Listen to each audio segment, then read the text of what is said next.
Okay, September 27th, 1990. Here we are in Mary Rice's backyard talking with Dee Bainbridge.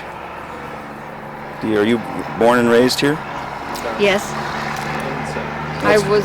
Let's hold 1 second here till this truck goes by. It's a big dump truck. Yeah, I'll start. Probably Robbie Erickson. Anyway, were you born and raised here? Yes. My mother and my family lived in Redcliffe, but actually I was born at Washburn, at the Washburn Hospital. And what were your parents' names? My mother was Charlotte Dee Perry, and my father, Mike Peacock. He was actually my stepfather. My mother had married him later, and he was my stepfather. And then my mother died when I was 4, so then I went back to my grandmother and lived in my grandma Dee Perry's house. She raised me then. What was her name? That was Ida Dee Perry and John Dee Perry. And I lived in Redcliffe for 26 years. And then I married Ted Bainbridge. He was a non-Indian person, and then I moved to Ashland. But I lived at Redcliffe for 26 years, and I still have family there. I have relatives there. Oh, are you related to Gladys? That's my aunt. That's yes. your aunt. Yes. We talked to her. Right. And Rosanna Buffalo. Well, I called her auntie, but she, since she was Gladys's sister, and her children all called her auntie, it was custom, I think, with Indian people years ago to have somewhat of an extended family. So you had many aunties, even though they were not biologically related. And then you didn't discover until you were maybe 12, 13 years old that it was just custom to call them aunties. Aunties and grandmas, many aunties and many grandmas. Right. And what about further back? When did your own grandparents, and when did they come to Redcliffe? Well, my great-grandfather, his name was Michel Dee Perry. In some of the old papers, it's written Michel Dupré. And from what we have heard, that he came here from Quebec. He was an old fur trader. And then he married an Indian woman here. Her Indian name was Nokomis, which means grandmother. And then after she was baptized, then she had the name Philomene. But we were looking through some of Berga's baptismal records, and there's record of another woman. And so we are not sure that Michelle had one wife or 2 wives. But Michelle and Philomene had 9 children. And they all settled in Redcliffe.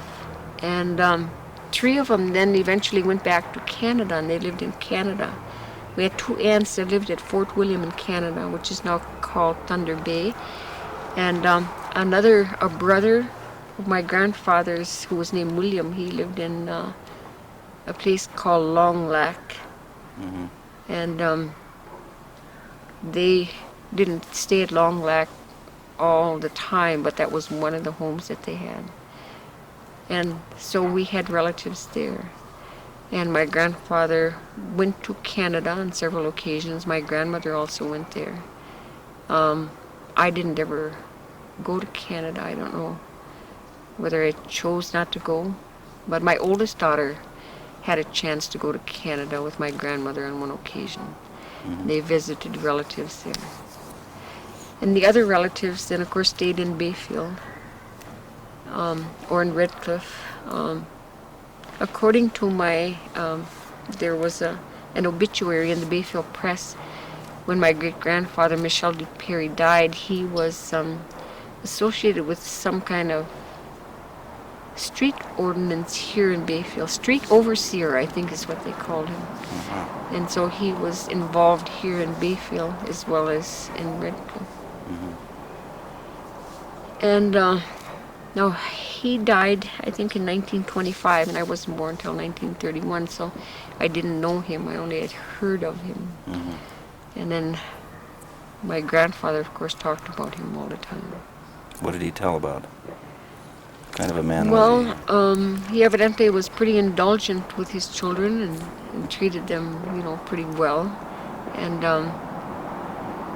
he had a home up on the Blueberry Road where he had raised part of his family.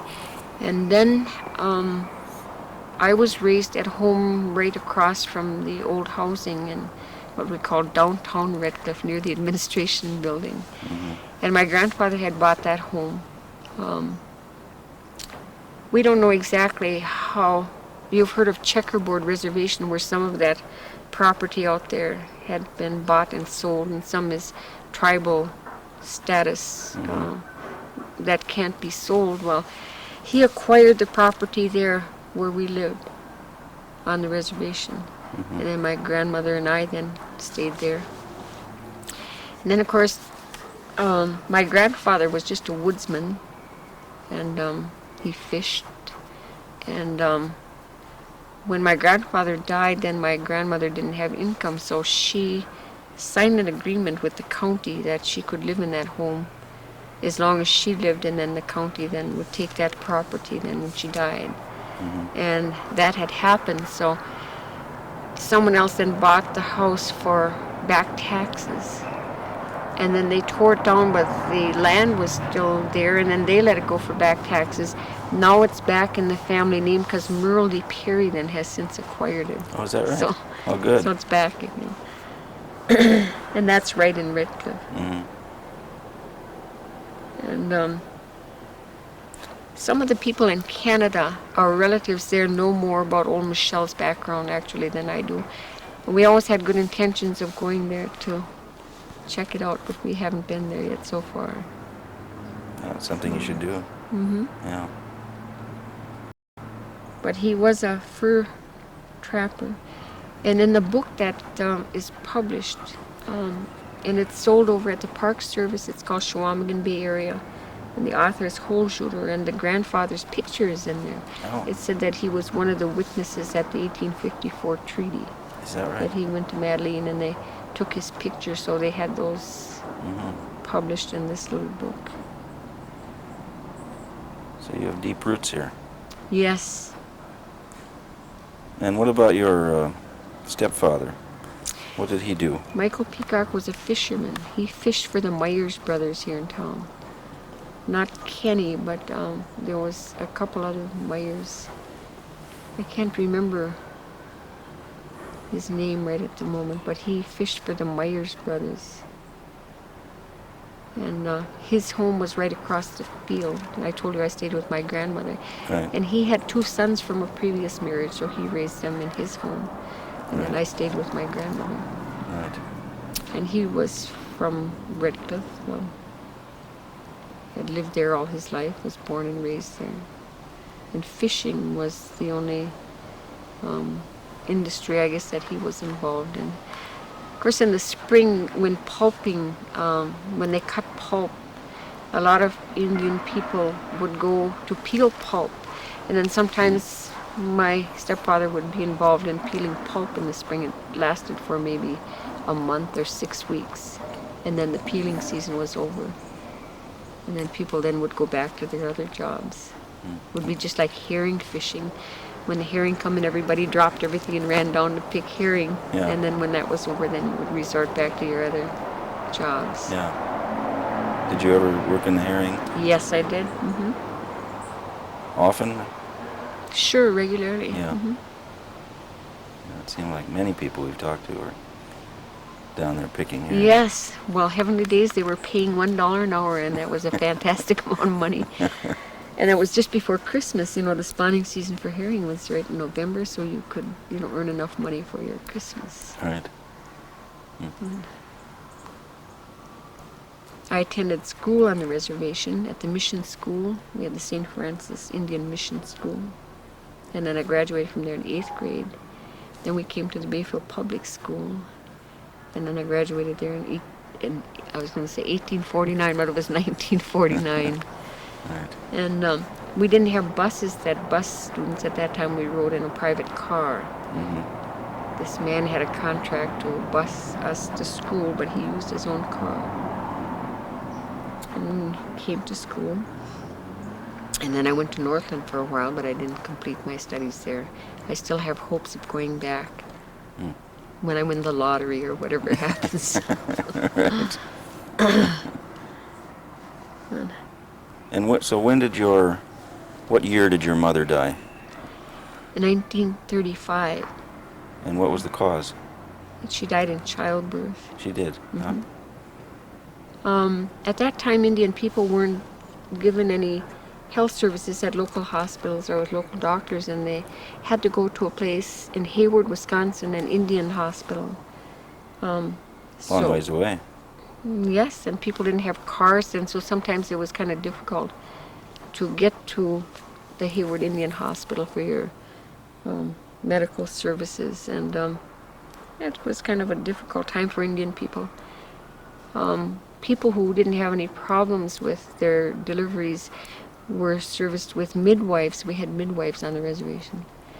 But my mother had difficulties because before I was born, one child died in childbirth, and then I was second, and then the third one, and then they died. Both the child and my mother died. And then I was brought home then to live with my grandma. My grandma spoke Ojibwe, and so did my grandfather.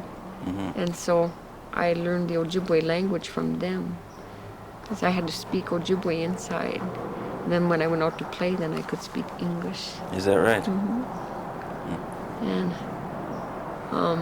eventually then my grandmother learned to speak some English, and my grandfather could speak some English too, but they spoke kind of, I guess, what you'd call a broken English. And sometimes if you wanted to explain things to them, you had difficulty doing it in English, or you had to resort then to Ojibwe, and then they understood what you were saying. So did you keep the language then as you were growing up? Yes.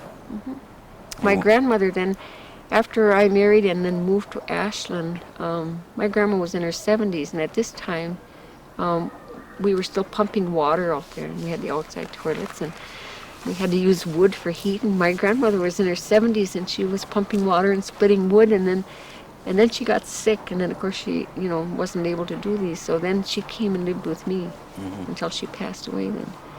So she was with me. I think she died in 1974. Oh, how old was she then? She was 87, but we're not sure. We had no records of her birth. According to something my grandfather had written in a notebook, that she was 21 years old when she was baptized in the Catholic Church, and we went by that date, and then determined then that she was 87 years old. So, but she lived with me, and then of course she continued to speak Ojibwe, and toward the end of her life, then she spoke half Ojibwe and half English. So. Well, you seem to be, from what I've experienced, one of the few who've kept the language.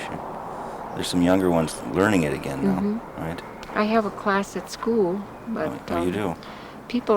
The young kids aren't really that interested. There seems to be sort of a stage, when they're in high school, that's not really important. And then when they go to college, and then they're maybe 20, 25, then there's sort of an interest, and they try to learn it then.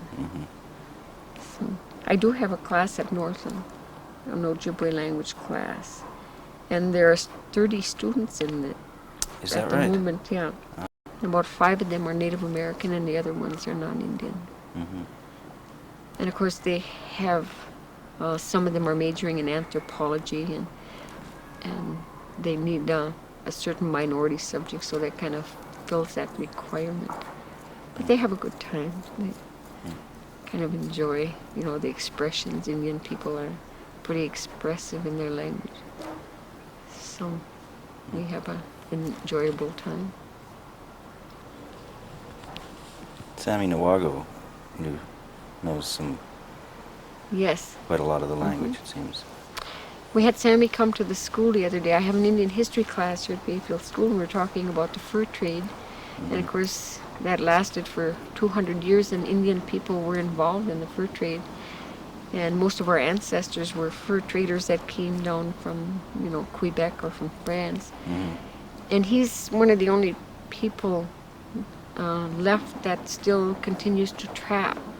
And so we had him come down and show his traps and talk to the Oh. kids about the quality of fur, when you can fish, and there's only numbers of pelts that you can take, and so he kind of explained that to them, and they kind of enjoyed that.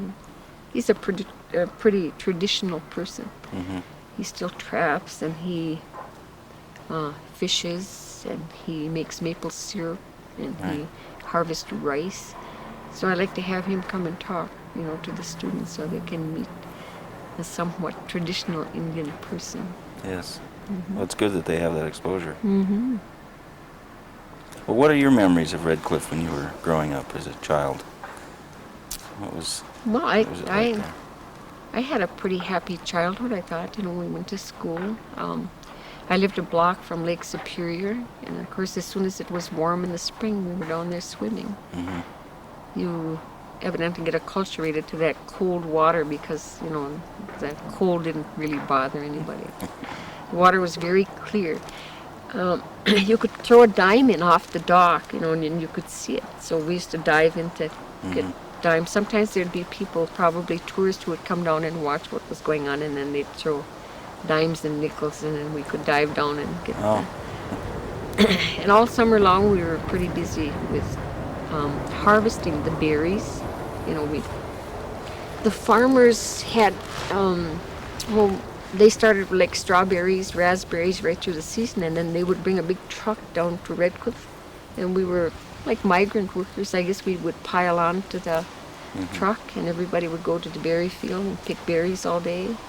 And then as soon as you got home, you'd run down to the lake and swim until dark practically. And we went through the whole summer harvesting, for the farmers, and for ourselves. We picked wild berries that were available. And we went right through until apple season, and then of course there was kind of a lull, and then there was herring season. I missed school when I was going to high school because school would start, so we came the first day to register, and then we went back out to the field to continue picking beans or whatever happened to be in the harvest at that particular time. Right. So you started working at a young age. Oh, yes.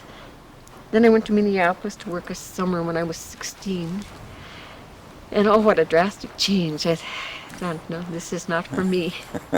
What was your job? I worked at a rest home near Excelsior, Minnesota. And we were nurses' aides. And it was a pretty traumatic experience, I guess. Out at Red Cliff, the older people, the grandmas and the grandpas, were taken care of, by their family. And then when we realized that those people were in this rest home and that their families didn't have time to take care of them, we thought that was kind of a sad situation, But I stayed there that summer, and then I went back the next summer. But I didn't care for the city life. The heat was terrific, and you couldn't run down to Lake Superior and cool off, so it's kind of hard to tolerate all that. Well, how did you hear about that job? Remember? Well, there were a family that lived in Minneapolis that were originally from Red Cliff, and their name was Buffalo. His name was Joe Buffalo, and he worked for the power company, Northern States Power, or whatever it was, the power company anyway. And his brother was there, who was a painter. So they took me to Minneapolis, and they thought I should see what the city was like. And then one of the other girls, Victoria Goki, had been there like a couple weeks ahead of us, and she'd gotten the job out at this rest home. And then they needed more help, so then I went there. And then another girl, there was 4 of us from Red Cliff working at this rest home. So we each, we really enjoyed each other's company, and then we weren't lonesome. So that's how we acquired that position. We got it. Where were we? Oh yes, you'd had your fill of Excelsior. Yes. So when you came back, you were what, 16 or 17? I went back to school. In Redcliffe, going back a little earlier, when you were in grade school, who were some of your teachers? We had the nuns, Sister Victoria, Sister Corla, Sister Patrick, and then the cook at the convent was Sister Florence, and we were familiar with, the nuns that were there. Sister Victoria was the elementary teacher. She lived to be, I think, 95 years old, and she had taught 5 generations of people on the reservation. She was a very neat person. And Sister Corla taught 4th, 5th, and 6th grades, I think. And then Sister Patrick taught we call it the big room when you were in 6th, 7th, and 8th grade. And I think most of the people in Redcliffe, I'd say probably 90% of the people are Catholic. So all of the people that lived there went to the Catholic school. And of course we had our church there, so we Who was the attended priest there. then? When I was in elementary school, Father Oscar was the priest. It was fire and brimstone. Is that right? Yes, he was very strict. And then after that, after he was there for many years, and then when he left, then we had a series of other priests. And of course now we don't have the nuns at all anymore, and we don't have the Catholic school except for the one in Bayfield. Right. It was pretty enjoyable. We of course had a lot of religion when we went to school, but we also learned the basics, and we were taught to be good Catholics. And of course they discouraged anything cultural, Yes. So the cultural activity then during the time when I was younger was at a minimal. There wasn't too many activities going on, except for there was an occasion when they celebrated Sister Victoria's 50th Jubilee, and then all the Indian people in the area came, and then they had a big commemorative powwow in her honor. And then that was but they did not encourage us to be involved in anything cultural. I think it's changed, the Catholic Church has changed their attitude since then, and now they're pretty tolerable. In fact, they incorporate a lot of different ceremonies right in with, their own Catholic ceremonies. So there was always, a lot of activities to do on the reservation, even though, we didn't have cultural activities. And of course I was getting my own education from my grandmother at home, because she spoke Ojibwe, and she told legends, and I had to go and harvest medicine.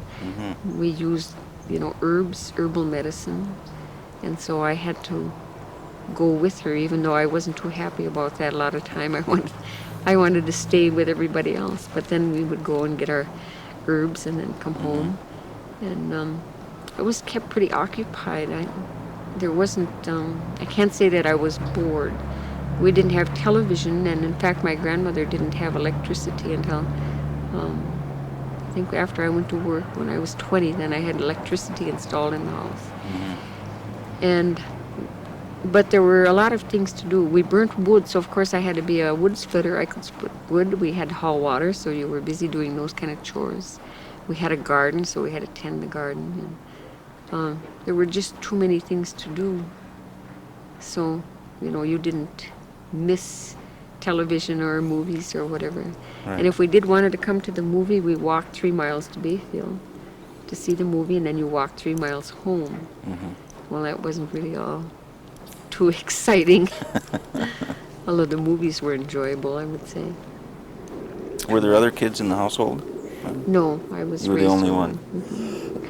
My stepbrother lived with my father, and then, of course, then I would be with him some of the time, but most of the time I was busy with my grandma and grandpa. Right. And my grandpa was a fiddler for music. I listened to fiddle music. And It was pretty good. I remember the nuns asking what our favorite songs were. And of course, they taught us a lot of holy songs in church. And what was my favorite song? And I told her that I like Devil's Dream. She was kind of shocked. I said, well, that's a tune that my grandfather plays on the violin, and I think it's pretty neat. And I don't know what kind of a violin that he had, but I remember on occasion someone asking him, what kind of a fiddle is that, John? And he said, it's a Stradivarius. So he was aware, that Yeah. Stradivarius was the best. Right. And we still have it in the family, and I don't have it, but my cousin has it, and her daughter plays fiddle. And I still enjoy the fiddle music. And in fact, when I was younger, I remember there'd be dances at Redcliffe, but people would go to houses to dance. And I remember the fiddle music there, and they had a chord organ that they carried with them, it was like a box. And then, of course, they did their square dancing, which was pretty popular. They were kind of discouraged from the traditional powwow and Indian kinds of activities, so they kind of went really pretty heavy into the square dancing. It was really popular for a while. Well, Frank Basney told us some stories about. Yes. That was pretty noisy. He was a caller. Uh-huh. Yeah, and his father was a caller too, wasn't he? And did his father play the fiddle too, or was he just a caller? No, I think his father played the fiddle too. Yeah. Despite the fact that they didn't have lessons, there were a lot of musicians out there that could play various instruments. The fiddle and violin and the organ, the piano, and how they acquired that skill is, they didn't take lessons that I'm aware of. Just passed on. And where would the square dances be held? In the homes. They just moved everything out of our big living room, I remember, and then the dance was right there. They did have a sort of a community building where they would have an occasional dance. But then that got to be pretty well deteriorated by the time I was younger, and then they sort of abandoned that, and then they had them in the home. And then in 1938, then they built the community building, and then of course then they had dances there. That building is still standing, although it was moved back off the highway to make room for the Arts and Crafts Center. Where is it now then? Right behind the Arts and Crafts Center. Oh. More to the east. And that building then was used as a community building for all community activities. And then the dances were held there. And then you said you lived on the reservation until you were 26? Right. And what provoked you to leave? Well, I married a non-Indian man, and of course he wasn't, I don't know if he was afraid to live on the reservation or what. Then we bought a home in Ashland, and I've lived in Ashland ever since then. And then I told you, then my grandma came to live with us there. And so... What was his name again? Ted Bainbridge. Right. And what did he do? He was a seaman. He sailed on the Great Lakes, and he sailed on salt water. And before he died, he was a painter for a couple of years, painting houses. He went to a lot of foreign countries when he sailed for the Military Sea Transportation Service. And he would go to Japan and Australia, and Taiwan. So gone a lot. And did you have children? Yes, I have 6 children. Oh, you do? What are their names? Well, my oldest daughter is Ida, and the next one is Gail, and then Paul, and Joe, and Nan, and Mary. I think that's 6. I hope I didn't forget anybody. And where are they now? Well, Mary, my youngest daughter, just graduated from high school. She's going to college in Madison. The next daughter is Nan. She's in the Air Force, and she's stationed in Washington. In fact, she's keeping her fingers crossed that she doesn't end up in Saudi Arabia. Yes. And then my next son works for the Corps of Engineer, and he's located in Fountain City, Wisconsin. And then I have another son, Paul. He lives in Naperville. He works for AT&T.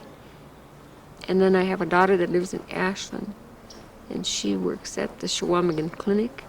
And then another daughter that lives down in Sainer, Wisconsin. She's the librarian down there. It's a real little town, similar to Bayfield. And so some are close and some are kind of far away. Yeah. It seems like this generation, many of the kids have had to in a way, moved away, other jobs and so on. Well, Mary had said, "Oh, I'll be so glad to leave this house." You know. And after she left and went to Madison, she found out that she was kind of lonesome. And she says, "Gosh, I sure miss everybody." She says, "I even miss the dog." So I told her, I said, "You'll change your mind after you leave," because I said it's pretty difficult when you first leave home. Yeah. But she seems to be doing okay. Hopefully she'll get herself an education. And my daughter Nan has 1 year left in the Air Force, and then she'll be out. And like I said, she's got her fingers crossed that she doesn't end up in Saudi Arabia, because they've taken some pretty heavy-duty training in the last couple months, you know, which might indicate that they have to be prepared. She says, "I even had to shoot gun, and I even had to hit the bullseye," and she says she was kind of worried, you know. Yeah. But so far, she's still there. Good. Well, what year did you get married? In 1958. And whereabouts? Where'd you get married? We went to Pine City, Where's Minnesota. Pine City? It was Oh yes, north of Minneapolis. Then. right. We went there. I guess well, Ted wasn't too enthused about the big wedding bit and all this, and he says, "No, we'll just go someplace." So we had bought the home in Ashland before we got married, and then we went to Pine City one day, and then we came back and went to our house in Ashland.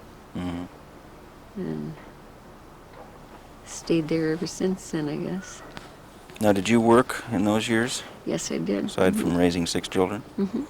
What were your jobs? What were you doing? Well, when I first moved to Ashland, I was a waitress at a little place called the Budget Cafe, and then I worked at the rest home there at St. Anthony's Rest Home, and then I worked at the Golden Glow Cafe. You know where that is. And I guess that's about all. I worked at the Golden Glow for about 6 years, and when I lived here, I worked at Grunke's for about 6 years, and so I had a lot of waitress experience. Now, when did you live here? When I lived in Redcliffe. Oh, when you lived in Redcliffe, Right. before you went to Ashland. Right, I before see. I went to Redcliffe. So my experience at Grunke's and helped me get the jobs over there, so it was pretty much waitressing and nurse's aide kind of situations. Then I was a foster mother for a couple of years. When my youngest daughter was little and I stayed home, I had a license for foster care, and then they brought me babies that were going to be adopted out. And then in interim, while they waited for all this processing, then I took care of babies. In the course of a year, I had like about 6 different little babies to take care of. And it was really difficult to give them away. But they tell you when you get into this business that when your babies leave you, you have to realize that they're not yours to keep. But after you take care of them for 3-4 days, gosh, they're your babies, and it's pretty difficult. But that was all right. We still hope to see some of our babies, but I don't know if they'll ever come back to us or not. Sometimes people do that and they trace their ancestry. Well, how long would you keep a baby? Well, some I just kept for 2 weeks, and then they'd be adopted out. And the longest one we had was 4 months. And we nicknamed them because, when they're adopted out, then they will get a new name. So we, the one we kept the longest was Charlie Brown. And he was with us for 4 months, and everybody was so attached to him. everybody helped take care of him, and then when they came to get him to adopt him out, everybody was really at a loss. Kids were downtown looking at everybody's baby to make sure it wasn't Charlie Brown. Grandma come up to report that they were taking pictures of babies at Penny's, and she says, I'm sure Charlie Brown was there, so the kids went to check that out. But that was about the hardest one we had to part with because he was so attached to everybody. And we had a Tommy Tucker, and we had Mary Lou, and we had Terry Toon, and just cute little names. But that kept me involved for a couple of years. And then by this time, then my Mary was, grown up. So then when Mary was, I think, about 1.5, then I came to work for the Bayfield Public School through this urban-rural school development program. It was a government-funded program. And then I got involved there. What year was that you started? That would be in 1974, I think, 73 maybe. And what did you start doing then? Well, they had a cultural component in their program when they had written their proposal, so they wanted to have some classes, for instance, in the language, the Ojibwe language. And they wanted to encourage the children to know something about the mythology, the legends, and other customs. And of course, like now we have Indian history, although that program phased out. And then I am working for the Bayfield School Board, I guess you might say. So you've been doing that for 16 or 17 years. And how about at Northland? Did you start teaching there at the same time? Or? Yes, well, after my husband died, I went to school then at Northland. Now, when did he die? What year? In 1974. Oh, he All did? kinds of different things happened to me in 1974. I guess so, wow. And then I went to Northland for a while, and then I couldn't afford to keep on, but then they wanted a language instructor there. And then you get a sort of a license from DPI, if you have skills teaching a foreign language, or this is not necessarily foreign language, but for the Ojibwe language, so they hired me in their Indian Studies program, and I have been teaching for them then since probably 1975. But this is a night class. I have one night a week, and the students come, and we're there from 6 to 9. And I've been there, I guess, I don't know if I've been there since 1974 or later. It might have been 77, I think. So. Are there other teachers around here who teach the Ojibwe language? Well, some people are familiar with some of the language, but we don't have anybody that's taken to, to teaching it. I think we have some people that probably could do a good job, but they're all half afraid to tackle it. It is kind of a difficult language. It's not really easy. And there's not textbooks available. Like when you teach Spanish, you can get yourself textbooks for Spanish 1, Spanish 2, Spanish 3. In Ojibwe, then you have to kind of create your own curriculum, which is what I've been doing. And so that's one of the difficulties that people encounter. It helps me to retain it that way when I'm teaching. Otherwise, since I don't have anyone to talk to when my grandmother's not there, why, then you rather lose. But when you're teaching, then you have to keep up with it, so you're, Right. it works, it helps to keep it up. Well, when you learned it, did you learn it completely by ear? Yes. And imitation, like, children do. Right. And then, before I taught, I went to vocational school and I took a Spanish class. I was asked to teach for the vocational school, to teach a language class. And it was going to be scheduled like winter session or something, so I thought, well, I should probably go to a class so I can find out how people react, and so when I went to the Spanish class, I knew how people felt when they sat there listening to me speak Ojibwe. Right. So that helped. Mm. And it's not really the easiest language, but you can learn it, but you must pursue it. How long does it take someone? Oh, sorry. History, some of the things that you know or have learned or remember of the people, personal things too. I mean, the people that you knew when you were living there, because we don't have enough of that in my view.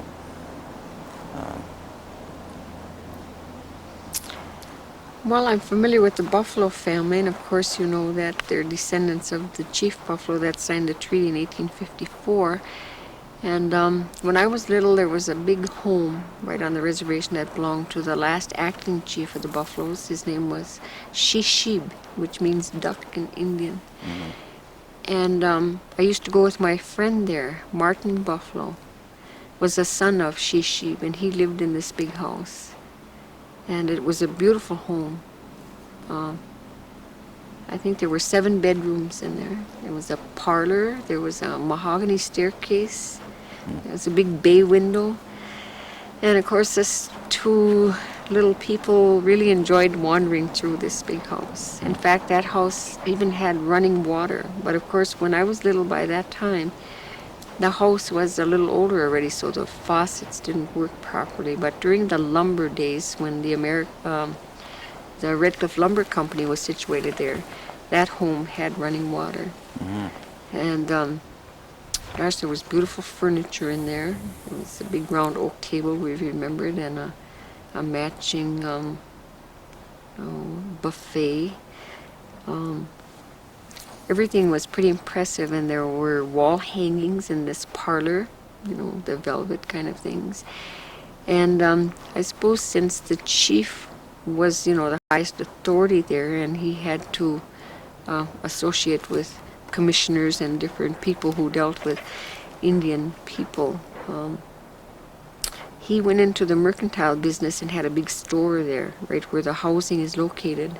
Mm-hmm. And of course, by the time I was there, the store had kind of collapsed in a way, but there was still a floor and like a basement, and we used to, of course, play in there too. And let's wait for this truck to pay.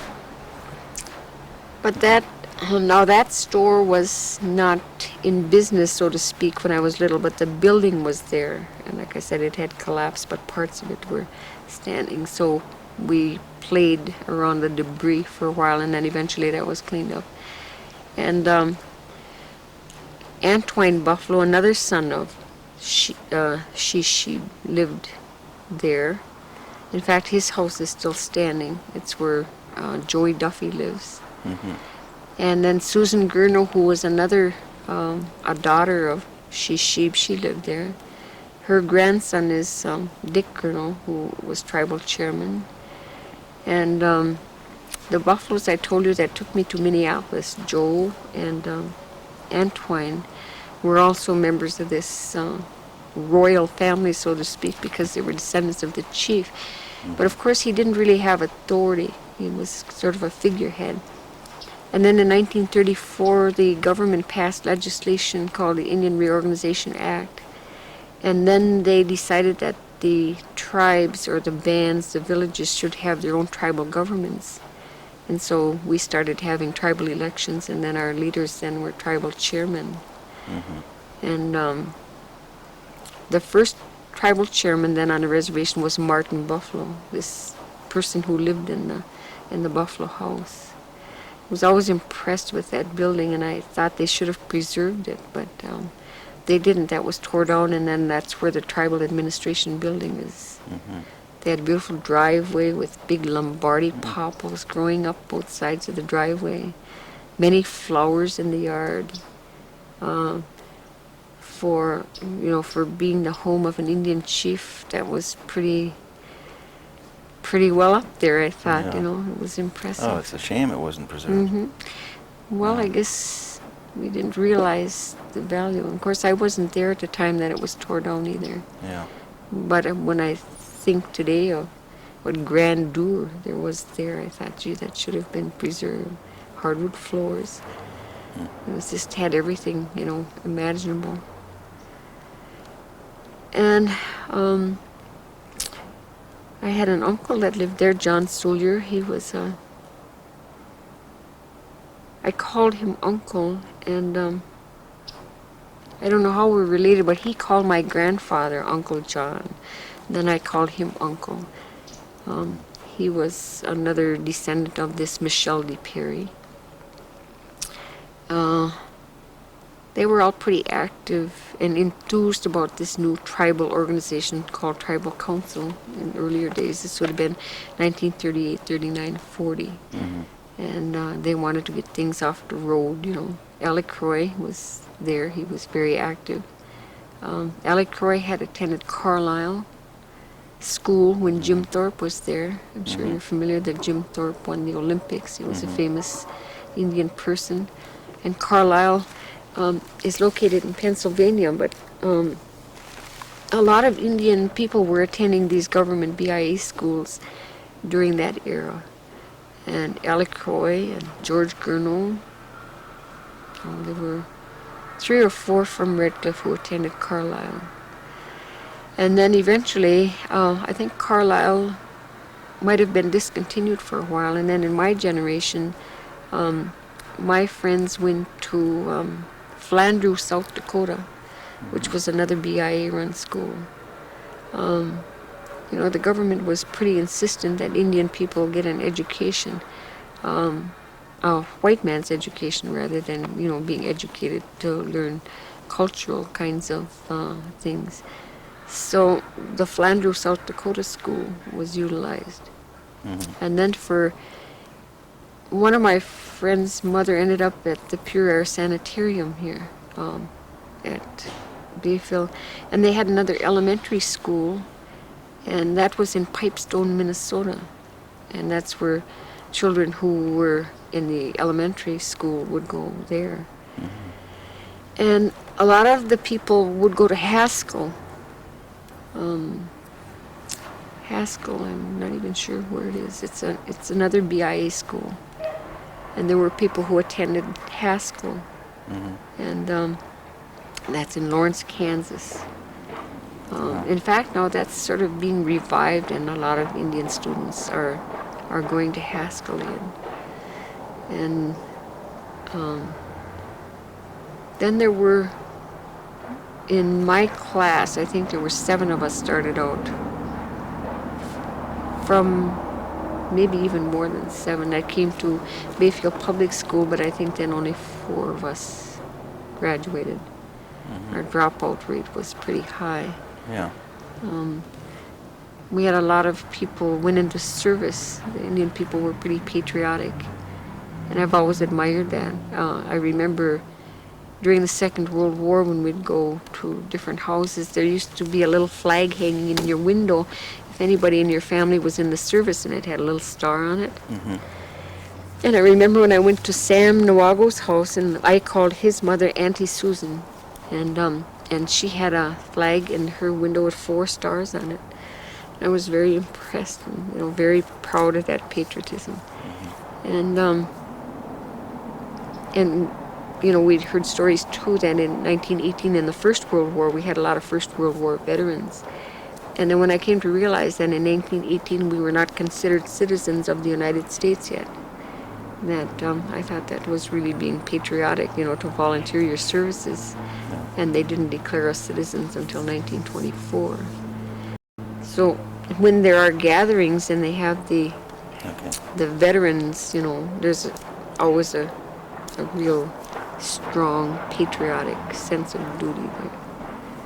We're going to take a break so we can... Hopefully that carpenter won't start up again. So, continuing. But the people that I was familiar with there that I knew. Well, the Buffalo people have always been pretty prominent, of course, because, their ancestor was chief of the tribe. And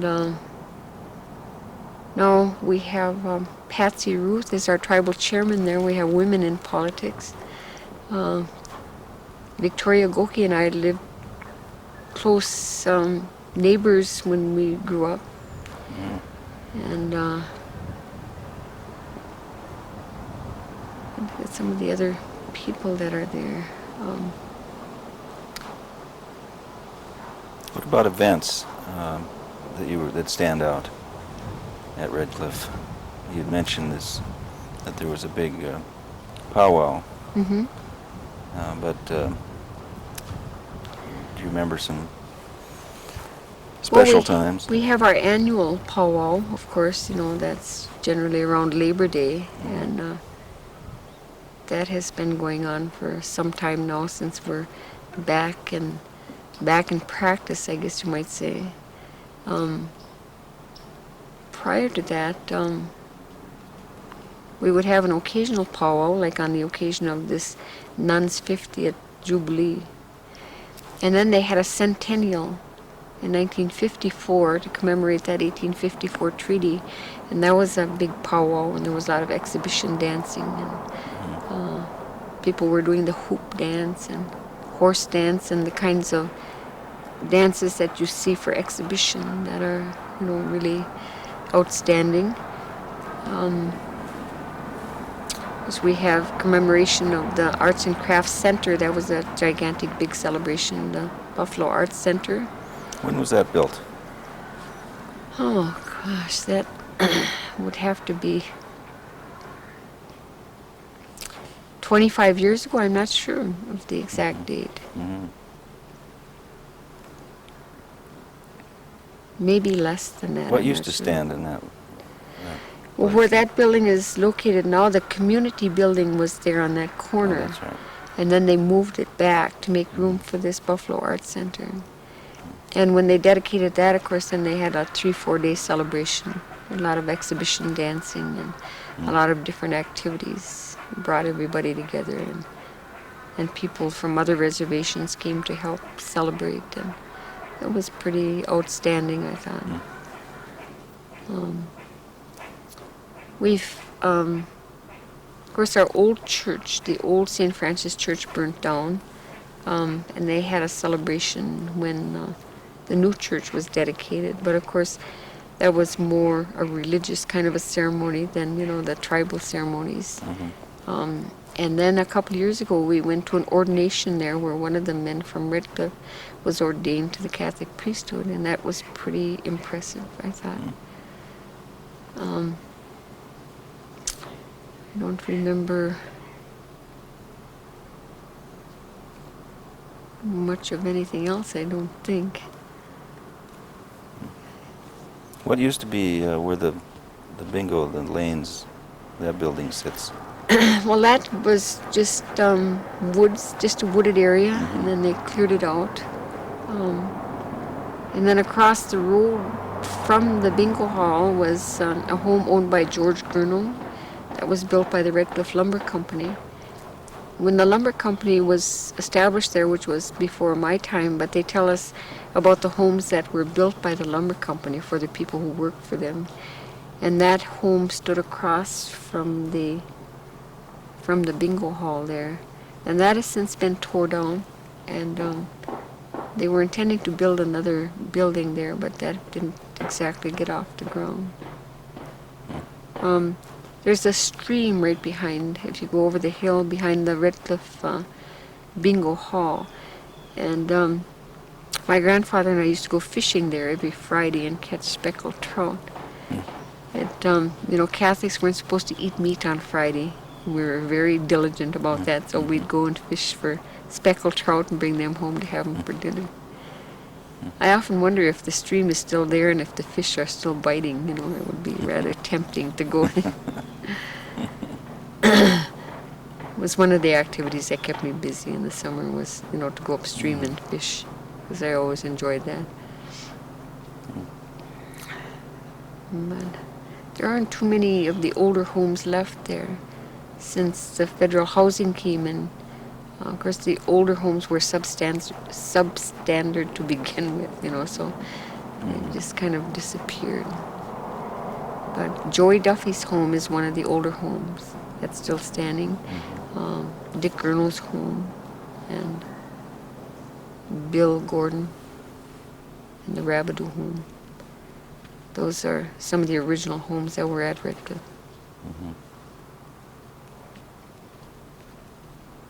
Do you have anything else on your mind? Well, I'm just because I'm really not familiar with the Redcliffe history myself. Sort of totally relying on you Sure. to remember these things. But oh yes, the pageant. You weren't alive when it was there, but No, I was born in 1931, and this pageant was in 1924 and 25. So I'm not familiar. But we do have a big picture up at the school of the pageant, showing the crowd that was there. And I think other people have pictures of the activities that went on. And if you talk to Franklin Basney, I think he participated in they had a mock